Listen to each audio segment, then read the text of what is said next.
Depois da independência, qual era o plano da Frelimo? O que a Frelimo tinha como objetivo?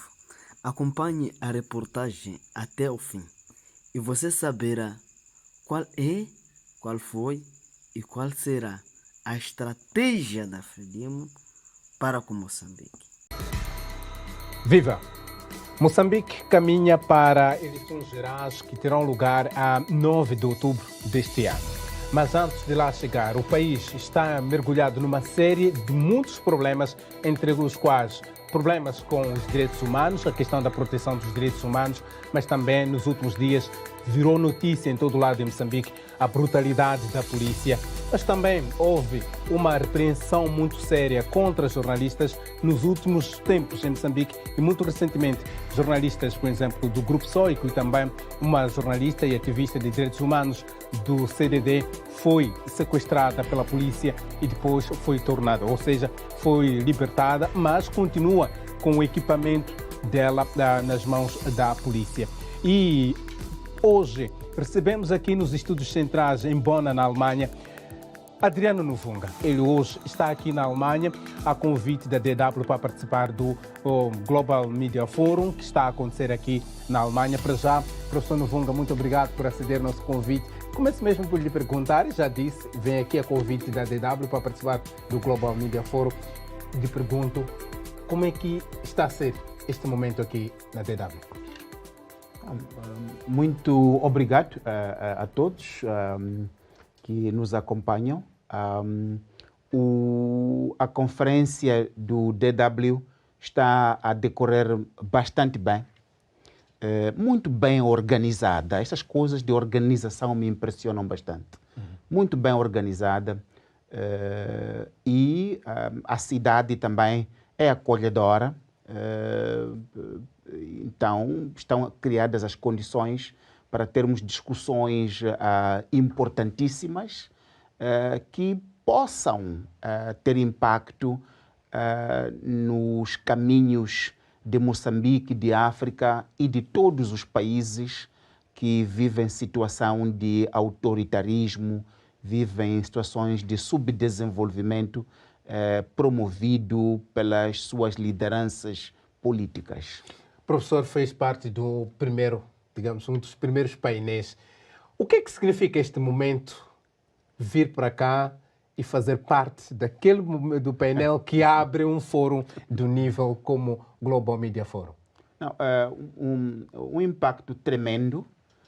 Em primeiro lugar, para nós representa reconhecimento do trabalho que temos estado a fazer, da contribuição que temos estado a dar, não somente em Moçambique, mas na região austral de África, e a luta pela promoção e defesa de direitos humanos, dos defensores de direitos humanos e da democracia. A discussão no painel teve vários colegas, todos traziam diferentes perspectivas, mas ver o nome de Moçambique reconhecido naquela maneira, neste fórum tão importante, com aproximadamente 1000 pessoas registradas para participar, é um momento significativo e dá-nos encorajamento para continuar com a luta. Professor, vamos sair agora do fórum e vamos falar de Moçambique. Muito recentemente, a Sheila Wilson, que é jornalista, mas também ativista do CDD, da qual é diretor executivo, foi detida pela polícia. Eu lhe pergunto, como é que está este caso neste momento? O processo em si, lembramos que a polícia disse que ia abrir um processo contra ela, acusando-a de ter provocado distúrbio naquele local onde ela foi detida. No geral, como é que está o processo? O processo está mal parado. Está mal parado, primeiro porque passam 2 semanas e a polícia retém ilegalmente o celular de trabalho nas mãos da Sheila Wilson, mas é celular da organização. É o meio de trabalho da organização. Então, é a polícia da República de Moçambique, da terceira esquadra em particular, na cidade de Maputo, que tem que proteger a lei e a legalidade a cometer desta maneira violação à liberdade de expressão, ao direito à informação, mas particularmente a retirar os meios de trabalho daqueles que têm estado na linha da frente a defender os direitos humanos e a proteger o interesse público. A polícia disse que ia abrir um processo contra a Sheila Wilson, nossa colega. Ficamos à espera, mas passam 2 semanas, não tem nenhum processo aberto, porque foi a polícia que sequestrou a Sheila Wilson. Se há um processo que tem que ser aberto, já está em curso, é um processo contra a Polícia da República de Moçambique, que sequestrou uma jornalista, que sequestrou uma defensora de direitos humanos, e a polícia, ao seu mais alto nível, tem que ser responsabilizada criminal e civilmente por esta atrocidade, este crime cometido. Mas acredita que alguém terá a capacidade e terá a coragem de responsabilizar a polícia, lembrando que estes casos de brutalidade não são recentes no nosso contexto moçambicano e muitas das vezes os agentes da polícia continuam impunes a passear pela cidade e não só. Vai acabar. Recorda-se que quando Manuel Chang estava nos momentos áureos da expropriação do Estado, da expropriação da população de Moçambique para o seu enriquecimento ilícito e o enriquecimento do seu grupo, nunca pensou que um dia pudesse ser responsabilizado e estar na cadeia. Nunca pensou nisso. Aliás, Manuel Chang, a última vez que eu tive a oportunidade de falar com ele, no hotel à saída do evento, teria nos chamado de vândalos, daqueles que falam sem bases. Mas hoje ele está no calabouço. E muitos chefes da polícia, os comandantes, se acham, porque tem uma arma, tem chamboco, pode mandar fazer, se acham operando numa impunidade. Mas agora estamos não somente a trabalhar para os responsabilizar internamente, mas também estamos a recolher, porque muitos desses polícias, os grandes chefes em particular, estão envolvidos não somente com abuso e violação de direitos humanos, mas estão envolvidos também no crime do tráfico de drogas.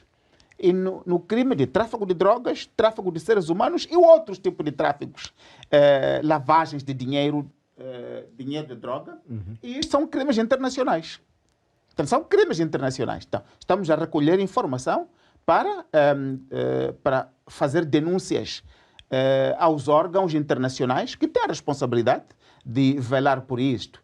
Se ao nível doméstico eles controlam o sistema que mantém impunidade, ao nível internacional vão ser responsabilizados. Muitos polícias vão ser internacionalmente responsabilizados. Não vão poder viajar. Aí vão começar a compreender o quão estamos a levar a sério este assunto de denunciar os abusos, as arbitrariedades e a tortura que os polícias perpetram, incluindo transformar as esquadras em esquadrões de morte. Professor, o local onde pelo menos a Sheila Wilson foi detida naquele dia, havia lá os antigos funcionários ou membros do SNASP e alguns foram, digamos assim, atacados no interior das instalações das Nações Unidas. Depois disso, muitas organizações, inclusive a Embaixada dos Estados Unidos em Moçambique, e não só, a comunidade internacional, alguma dela, criticou e condenou aquela atitude. Mas a gente não viu uma posição oficial das Nações Unidas quando agentes da polícia vão às suas instalações a molestar pessoas. O que isso também pode estar a acontecer, o que também as Nações Unidas pode estar a transmitir com este silêncio aparente? As Nações Unidas, como sabe, têm uma maneira própria de funcionar. Mas nós nos encarregamos de informar as Nações Unidas que nós vimos a polícia da República de Moçambique a invadir as instalações das Nações Unidas, a atacar, a agredir, a torturar cidadãos indefesos, senhoras e senhores de idade que estão a reivindicar as suas pensões, Uma das atividades que vim fazer aqui, vou aproveitar fazer aqui em Bona, é contactar as Nações Unidas que estão aqui e apresentar esta queixa às Nações Unidas. Compreendo que em Moçambique a sede que existe é do Programa das Nações Unidas para o Desenvolvimento, o PNUD. Então, pode não ter aquela posição que permita fazer isso, mas daqui de Bona, na Alemanha, onde estou, vou fazer uma queixa contra a Polícia da República de Moçambique às Nações Unidas, porque a invasão às Nações Unidas e violação, abuso dos direitos humanos através da tortura mais violenta contra idosos, isto não pode ficar impune. E conhecemos alguns dos polícias que estão envolvidos, como disse, destaquei o senhor Leonel Mchini, que é o porta-voz da polícia na cidade de Maputo. Ele estava lá a comandar a operação. Estes nomes têm que ser entregues às Nações Unidas para responsabilização global. O ataque aos direitos humanos, a violação aos direitos humanos é frequente no nosso país, mas invadir as Nações Unidas, violar daquela maneira tão vil, brutalmente, idosas e idosos, não pode ficar impune.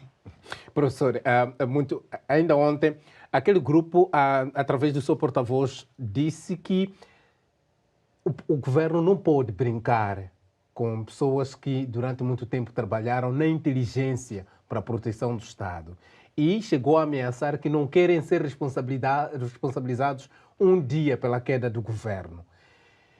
Como é que também olha para esta situação, digamos assim, falta de cuidado e o carinho que se dá a pessoas que durante muito tempo serviram o Estado na defesa do próprio Estado e hoje essas pessoas estão de costas voltadas com o próprio Estado? Vê aqui algum risco desse grupo poder comprometer até a estabilidade do país? A Frelimo se mantém no poder através da violência, através da brutalidade. A brutalidade do Estado para se manter no poder. É a violência, a brutalidade, a violação, o abuso de direitos humanos que permite a Frelimo se manter no poder. Ora, isto tem sido feito contra cidadãos, no que toca ao direito à manifestação, no que toca à liberdade de expressão, no que toca ao direito à vida, por exemplo. Agora, tem sido uma dimensão nova, esta de a indignidade com que se tratam as pessoas, a violação dos mais básicos elementos para a continuação da existência e o direito à vida esteja a atingir os ex-funcionários do setor securitário. Isto é uma dimensão nova, que vai ter dois tipos de impacto. O primeiro é mostrar para aqueles que estão ao serviço do setor securitário do Estado e os dos outros que têm estado a serem utilizados como meios para a manutenção deste poder, abusador da Frelimo, poder esterilizante da Frelimo ao desenvolvimento. Portanto, vai despertar a consciência destes milhares de jovens que são utilizados, alguns deles para matar, como por exemplo mataram o Matavela, que não vale a pena trabalhar da maneira como trabalham para este regime, porque um dia vão estar no lixo como estão estes. Esse é o primeiro. O segundo é que quando grupos como este e outros grupos que serviram a Frelimo para se manter no poder, porque o CISE em Moçambique não está ao serviço da segurança do Estado, está ao serviço da Frelimo, está ao serviço da manutenção da Frelimo no poder. É por isso que o CISE hoje não tem informação estratégica sobre quem são os insurgentes, mas tem informação estratégica sobre onde é que vivem os ativistas, como é que eles sobrevivem, etc., e os ataca. Então, mas vão compreender que tem que mudar e começar a trabalhar para o Estado moçambicano. Trabalhar para construirmos um Estado que não está frelimizado. Um Estado que não pertence a um grupo de famílias que utiliza o nome Frelimo para se manter no poder e manter esta agenda de empobrecimento à população e de extrativismo para um enriquecimento ilícito, como já disse, é esterilizante ao desenvolvimento. Professor, há dias o comandante-geral da polícia, o senhor Bernardino Rafael, lançou um livro em que, no dia do lançamento do livro, uma das coisas que ele diz, que aborda no livro, tem que ver com a necessidade do país optar por diálogo para resolver qualquer conflito. Mas como é que nós podemos explicar que o comandante-geral apela que as pessoas optem pelo diálogo, mas a instituição em que ele é chefe não opta pelo diálogo, opta pela brutalidade? Eu conheço o Bernardino Rafael há muito tempo. O percurso dele é um percurso de diálogo. Me surpreendem duas coisas hoje no Bernardino, comandante-geral da polícia, que aceita que lhe mintam na maneira como lhe mentem todos os dias e vir a público repetir as mentiras que ele recebe dos chefes que lhe rodeiam na polícia. E ele sabe que muitos desses chefes são chefes corruptos, são chefes que estão entrincheirados no crime organizado, que fazem da polícia uma entidade violadora, abusadora dos direitos humanos. É a primeira coisa que me surpreende. A segunda coisa que me surpreende tem que ver com esta resposta militarizada ao conflito em Cabo Delgado. Particularmente a opção por se criar milicianos. Os milicianos chamados Força Local. Aquele é um grupo miliciano que é um problema que o Estado moçambicano criou. O Estado moçambicano criou, por lei do Parlamento, criou um grupo de milicianos. Quem são esses milicianos chamados Força Local? Aquele é um problema muito grande que o Estado moçambicano criou para si próprio. É um problema criado pelo presidente News. Não sei com que propósitos. Também não compreendo como é que o Bernardino Rafael, uma pessoa com cabeça de diálogo, como não somente mostra no livro dele, mas através da trajetória dele, como disse, ele é meu amigo, eu o conheço, permite esta militarização da polícia e da resposta ao conflito em Cabo Delgado, mas particularmente permite a brutalidade da polícia. Permite a brutalidade da polícia. Me surpreendeu bastante que nas palavras dele, a quando do ataque aos idosos e idosas e também ao ataque à ativista e jornalista Sheila Wilson e ao arranque do equipamento do Grupo Soico, tenha vindo a aceitar proferir mentiras em público, sabendo que aquilo é mentira. Sabendo que aquilo é mentira. Então, é esta questão que não consigo compreender no Bernardino Rafael. Os livros dele dizem uma coisa, mas aquilo que ele diz em público e a prática em Cabo Delgado é outra. Portanto, esta questão também me surpreende, me espanta e, em certos momentos, me leva a outro tipo de interrogações. Ok. Professor, por falar de Cabo Delgado, o país está quase há 7 anos neste conflito. Soluções não aparecem. Muitos ativistas, e não só muitas pessoas, também defendem a ideia de que a solução não deveria ser militarizada, deveria se encontrar outras plataformas, outros caminhos para resolver o problema. Eu lhe pergunto, passados 7 anos, que lições o país aprendeu deste problema de Cabo Delgado? Não aprendeu nada. Infelizmente, o país não aprendeu nada. Não aprendeu. Primeiro, não existe no mundo, atenção moçambicanos, não existe no mundo um único conflito que dura 7 anos em que há um grupo militar que ataca, agride a soberania e o povo de um determinado país e não se sabe quem são essas pessoas que estão a atacar. O Estado moçambicano já divulgou por variadíssimas vezes uma lista daquele que acha que são os autores do conflito em Cabo Delgado. Mas ele cada vez mais cresce. Até hoje, não se sabe quem são os dirigentes da insurgência em Cabo Delgado. os chefes do nosso país sabem quem são os chefes daquele conflito. A maneira como é possível aquele conflito durar 7 anos. Moçambique passou pela luta de liberação nacional. Moçambique passou pela guerra civil. É um país com bastante experiência de combate. É um país bastante experiente de combate. Moçambique já ajudou Zimbábue a ficar independente. Moçambique já participou em missões internacionais de paz, mas não consegue saber quem são aqueles insurgentes. Isso fica claro que os chefes deste país sabem quem são os insurgentes. Por isso, quando nós estamos a chamar para a necessidade de um diálogo inclusivo, os chefes do nosso país preferem trazer soldados do Ruanda. Preferem trazer soldados do Ruanda.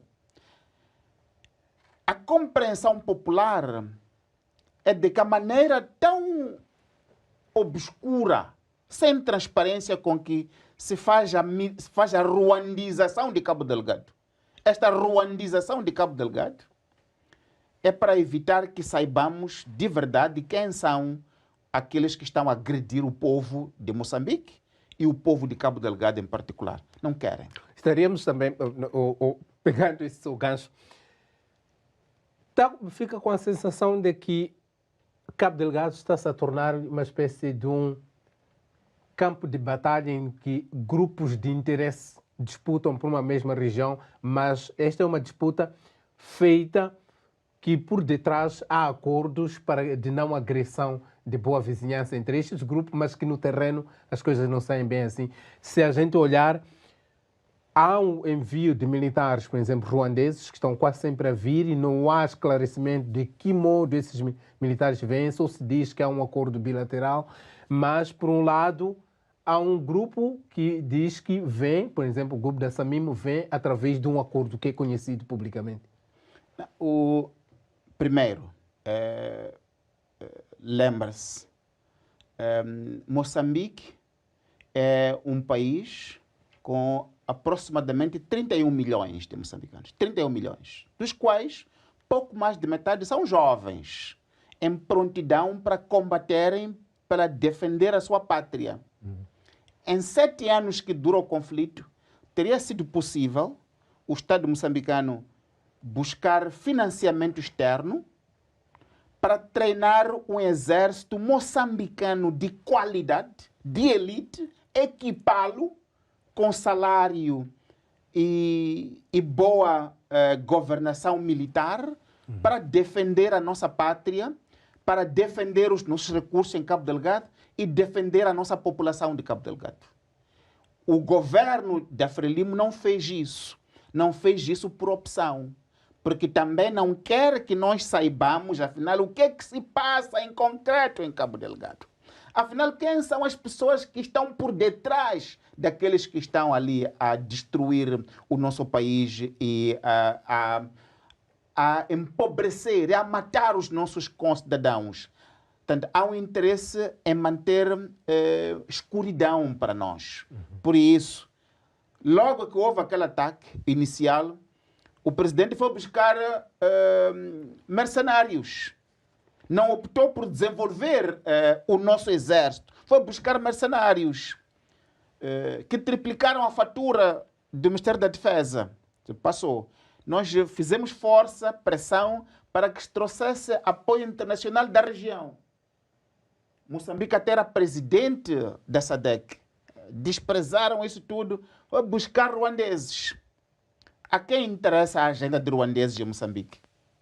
A quem interessa a agenda de ruandeses em Moçambique? Talvez ao presidente, mas ao povo moçambicano, essa agenda não interessa.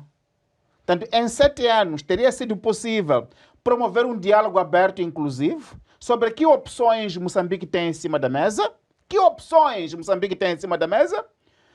e fazer investimento.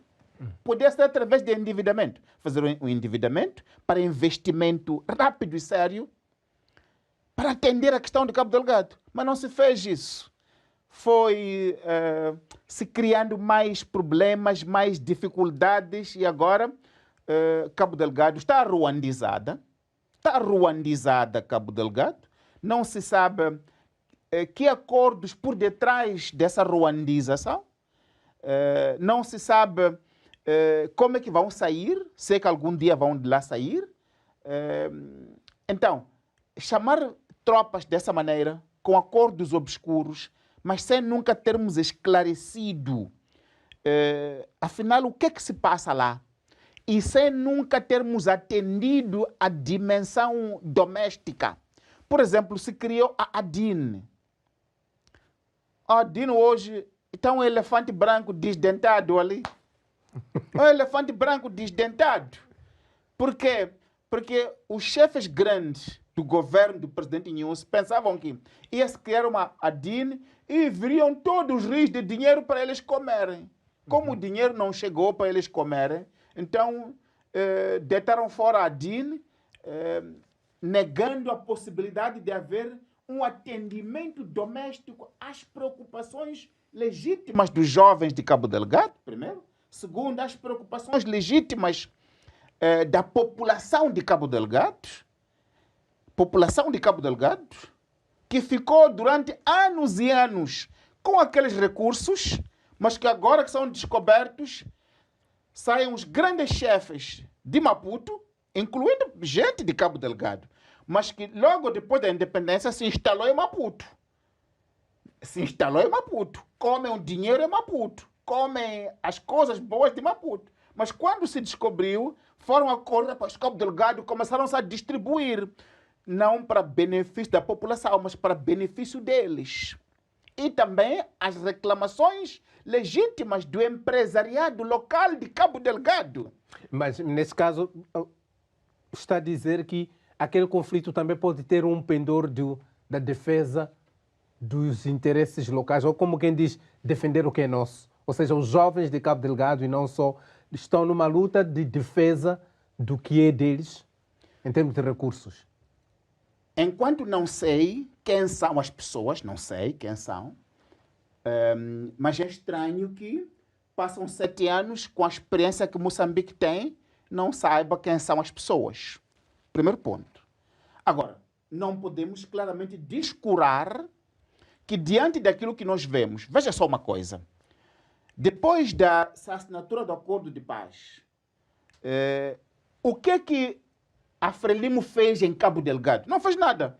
Desde que se assinou o acordo de paz, 3 décadas depois, a Frelimo não fez nada à população de Cabo Delgado. Não, vou repetir, a Frelimo, que diz que é dona de Cabo Delgado, não fez nada. Não fizeram nada para a população de Cabo Delgado. A única coisa que fizeram foi se dividirem os recursos minerais de Cabo Delgado. Se distribuíram esses grandes chefes, incluindo os naturais de Cabo Delgado, mas que são os grandes barões de Maputo, se distribuíram os recursos de Cabo Delgado. E era uma exploração desenfreada desses recursos. Agora que se descobriu o gás, a única coisa que tem que beneficiar os jovens é tirar os jovens das regiões onde viviam, vão lá ficar lá longe. E os chefes continuam a extrair os recursos com os seus parceiros internacionais. Então, não podemos deitar de fora a dimensão de que é a própria Frelimo que alimenta o conflito em Cabo Delgado, pela maneira como os seus chefes exploram ilicitamente, corruptamente, os recursos em Cabo Delgado. Há uma dimensão importante da responsabilidade na maneira como a Frelimo explora ilegal, injusta e criminosamente os recursos minerais. Veja a questão dos rubis. Os rubis em Montepuez beneficiavam muito a população lá. População local, apanhava uma pedra aqui, ia vender, ia fazer. Quer dizer, quem conheceu Montepuez há uns 10 anos atrás, era um entreposto de dinâmica. 1 ou 2 chefes da Frelimo pegaram no exército, bateram aquelas pessoas, queimaram suas casas, dispararam para eles. Epa, isto aqui agora já é nosso. Isto aqui já é meu. Não, não, não. Não é a população. Onde é que você pensa que essas pessoas vão? Onde é que pensa que esses jovens vão? Eu fui a uma dessas minas. Sim. Quase me tiraram roupa para me revistar se eu não tenho uma pedrinha, estou a sair com ela. Eu disse, não. Eu, Adriano Novunga, quando cheguei lá, na hora de sair, quiseram me despirar, eu ficar nu para ver se não tenho pedrinha. Eu disse, esta é terra de Mondlane, esta é terra de Samora, esta é terra de Josina Machel e dos outros heróis que morreram. Eu não vou ser despido aqui para ver se tenho pedra aqui. Que coisa é essa aí? Mas essas empresas fazem bilhões de dólares. Isso é outra parte. Fazem bilhões de dólares. As empresas ficam com a parte de leão e fazem o quê? Dão uma parte aos chefes da Frelimo, que mobilizam o exército para proteger esses interesses. E ao Ministério das Finanças pagam o quê? Nieto, zero. Ok, professor. Bom, é assim, o país vai este ano a eleições gerais. É o fim de um ciclo de governação. Antes de chegarmos propriamente nas eleições, como é que avalia o último ciclo dos últimos 10 anos de governação em Moçambique? Do presidente Nyusi. Sim. É para esquecer. Por quê? Não, a governação do presidente Nyusi é para esquecer. É o pior desastre que poderia acontecer ao povo moçambicano. Por quê? Se eu tivesse possibilidade, teria sentado com os chefes da Frelimo assim, ok, nesses 10 anos assim, quanto é que vocês querem roubar? Quanto é que vocês querem? Quanto é que custa para vocês, o povo moçambicano? Então diriam assim, que roubar tanto, tanto, tanto, e somarmos.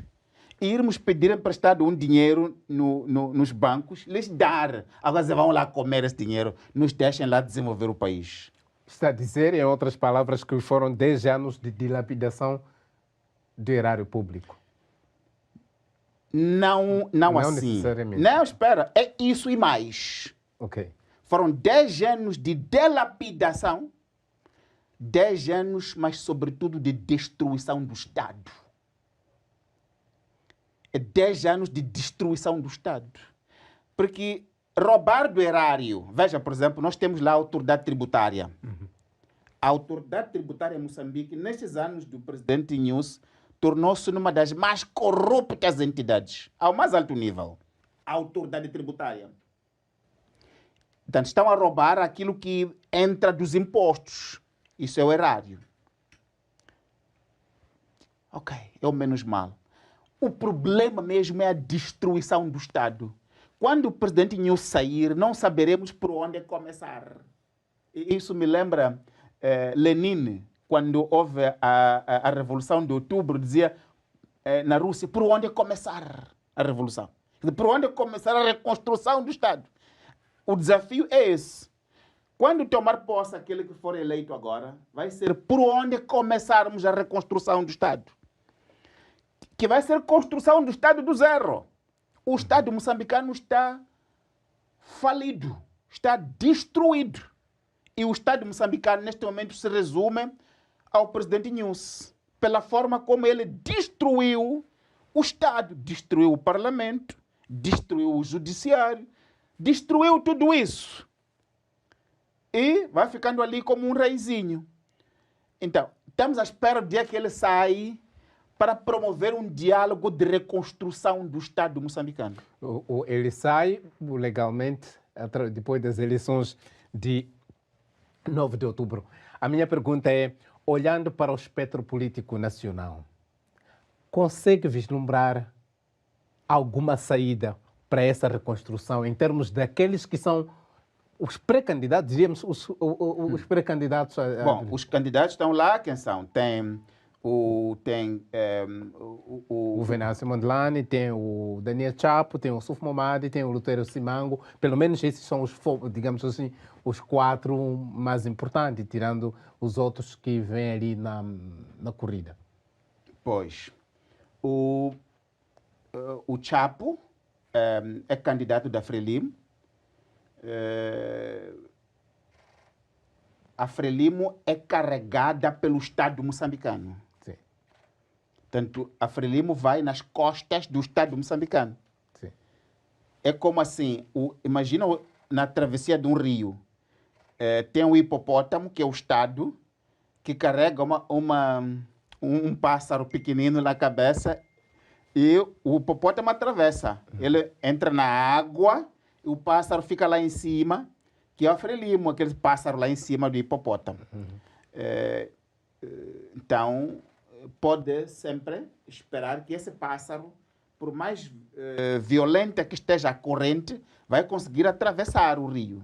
Então, pode por aí pensar que, bom, Deduzirmos que o Frelimo pode ainda continuar no poder. Não somente isso, mas se recordas das eleições passadas, as únicas eleições onde a Frelimo não roubou, não fez fraude, foi a de 94. É a única eleição onde a Frelimo não roubou, onde a Frelimo não fez fraude. Mas o resto das eleições foi... Agora, houve fraude. 99 foi fraude. Com Chissano. Guebuza fez um pouco de fraude. Agora, com o Nussi, já não é fraude, é golpe de Estado. A magnitude da fraude com o Nussi é golpe de Estado. Golpe de Estado quando, de forma clara, inequívoca, o povo foi às urnas para escolher, depois de criarem tantas dificuldades ao povo para escolher, mas o povo heroicamente saiu à rua e, no fim, viram que, esse venceu, né? Não, suca daqui você, fica aqui você. Então está a projetar que nas eleições gerais este isso roubo vai acontecer. Isso é o golpe que vai acontecer. Então, nota uma coisa. A forma como o Chapo se tornou candidato, uma candidatura que não permitiu que os outros se candidatassem, não é democrática. Portanto, o Chapo é eleito candidato, é eleito candidato da Frelimo, num processo interno não democrático, marginalizador, excludente e, de certa maneira, não legal. Então, está a surgir dessa maneira. E a maneira como está a ser carregado pelo grupo de Nussi agora, os Celso Correias que andam ali, a tentativa é para capturar Chapo. É para capturar o Chapo. Essa é uma coisa. A outra coisa é que o Chapo foi governador de Inhambane. A única coisa que não aconteceu lá é que a água de Inhambane continua. A estrada continua. Mas não aconteceu nada em Inhambane enquanto o Chapo esteve lá como presidente. Não aconteceu nada em casa, em Inhambane, como o Chapo esteve lá. Mas então... Espera um pouco. Então, não aconteceu nada. Então não vamos aqui embelezar Chapo que não fez nada em Inhambane, numa província. Apareceu uma vez a falar inglês, não fez nada em Inhambane, Chapo. Agora, vamos dar um benefício da dúvida. Mas daquilo que estamos a ver agora, daquilo que já fez, não é com Chapo que vamos fazer isso. Pelo menos uma coisa é certa. Chapo é jurista, não vai afundar mais o país. Não vai afundar mais. Conhece a lei, sabe que há uma coisa chamada Constituição da República, sabe que há uma coisa chamada lei que tem que respeitar, sabe que há tribunais que têm que funcionar minimamente. Então, vai ter uma função mínima de garantir o básico de funcionamento normal do Estado. Professor, alguma opinião pública em Moçambique chegou a vaticinar que o professor Novunga seria candidato presidencial e em algum momento, aqui numa entrevista da DW, chegou a falar desta intenção, que se houvesse essa necessidade, poderia avançar. Eu lhe pergunto, por que não avançou a candidato à presidência da República? Nota uma coisa muito simples. Acho que tem que dizer isto, hein? Eu venho do poder tradicional. Sim. Meu tetravó era régulo, meu bisavô era régulo, meu avô era régulo, meu pai era régulo.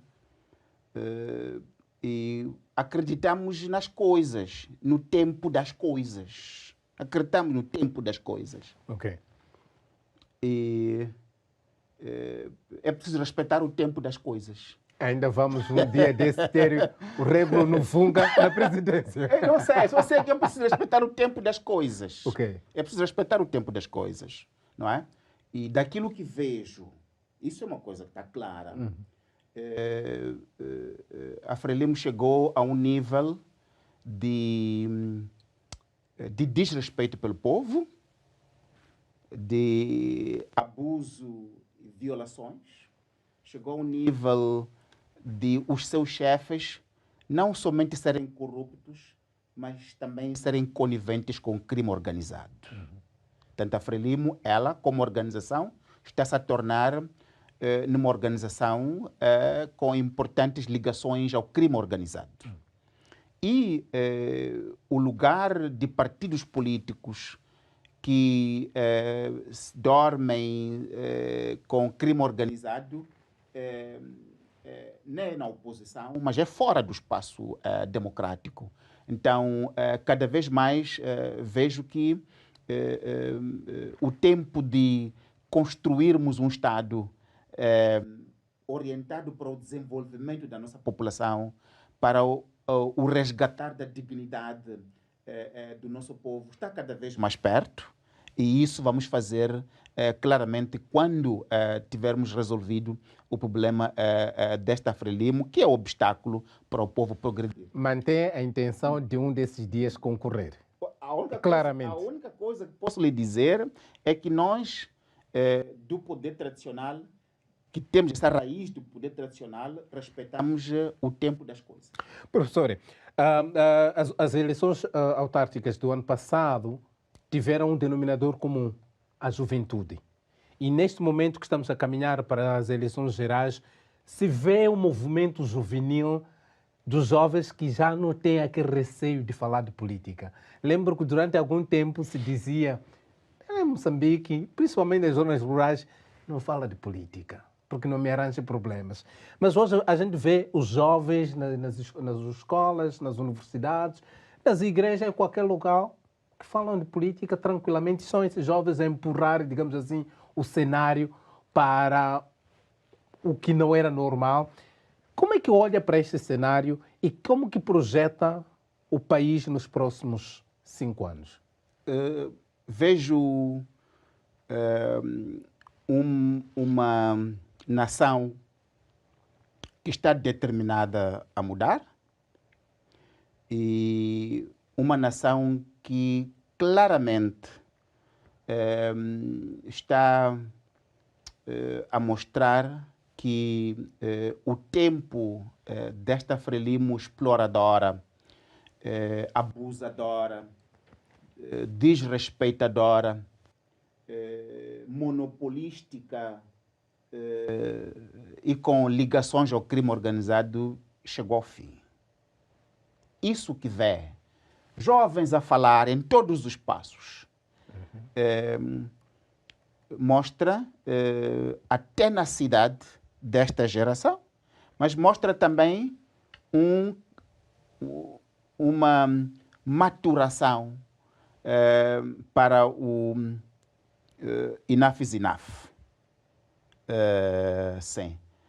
Vejo a juventude que poderá tolerar a fraude nestas eleições, ou o golpe de Estado nessas eleições, mas será a última vez que a Frelimo vai fazer isso e que nos próximos 5 anos o xadrez político em Moçambique vai mudar para sempre e para melhor. O cenário na África Sul do ANC pode também ter o efeito dominó, não só para Moçambique, mas também na região austral, principalmente para os partidos libertadores.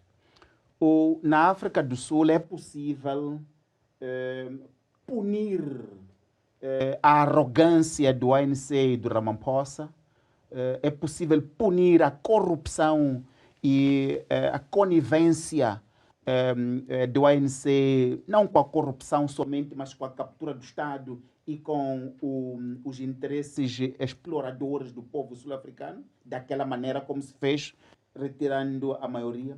No caso de Moçambique é complicado fazer isso. No caso de Moçambique é mesmo estes que estão hoje, a Frelimo por um lado e a Renamo por outro lado, vão ser colocados no passado. Professor, já caminhamos mesmo para a reta final, mas já eu queria fechar a entrevista sem falarmos deste assunto. Foi uma das figuras muito notórias na luta para que Manuel Chang não fosse extraditado para Moçambique para ser julgado em Moçambique, que fosse para os Estados Unidos. E muito recentemente o Tribunal de Nova Iorque nos Estados Unidos recusou um pedido que, aliás, o Chang tinha feito para que não fosse julgado por crimes que ele considera que não aconteceram no solo norte-americano. Como é que olha para esse espectro? E uma segunda questão é, acredita mesmo que o Manuel Chang poderá fazer revelações inéditas que possam mudar o curso do processo das dívidas ocultas? Bom, em primeiro lugar, é importantíssimo que tenhamos saído vitoriosos na extradição de Manuel Chang para a América. É importantíssimo. Nota uma coisa.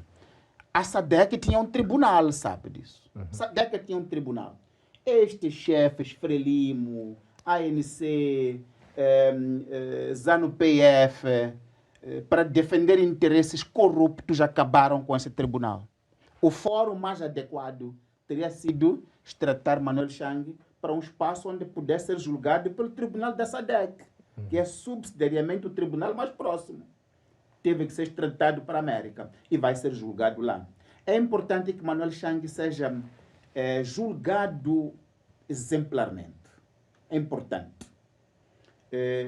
Manuel Chang reside a peça-chave para sabermos duas coisas importantes. Primeiro, onde está aquele dinheiro que não foi, que o relatório forense da auditoria não apanhou? Onde está esse dinheiro? São aproximadamente 600 milhões de dólares. Onde está? Em que bolsos está esse dinheiro? É dinheiro do povo, o povo precisa desse dinheiro. Em segundo lugar, está o envolvimento do atual presidente da República com as dívidas ocultas. Nós ainda queremos saber qual é a magnitude, o nível de envolvimento do cidadão Filipe Jacinto Inhosso com as dívidas ocultas. E, importante, é mostrar aos dirigentes da Frelimo que podem humilhar o povo, podem pisar o povo, mas vão ser julgados ainda aqui na terra dos homens. Vão ser julgados. Então, ver o tribunal americano a ser consistente, isso é importante. É o triunfo da justiça. É o triunfo do povo contra aqueles que pilharam o Estado, contra aqueles que fizeram com que o Estado moçambicano e a população hoje não tivesse medicamentos, não tivesse transporte, não tivesse até salário para as pessoas receberem. Quando Moçambique, pela oportunidade que teve, já seria um país de rendimento médio, com cada vez mais pessoas a viverem bem, com crianças a saírem da malnutrição crônica. São estes dirigentes que têm que ser exemplarmente como Manuel Chang, mas têm que também serem identificados para serem julgados. Olha, você não perguntou isso, mas você vê, houve o nome de Sr. Chipande envolvido com pessoas que vão fazer golpe de Estado em outro país. Isto já é um nível de criminalização da nossa elite política. E tem que dizer, chega a isso. Então, a única forma é a justiça, mas também tudo isto visto,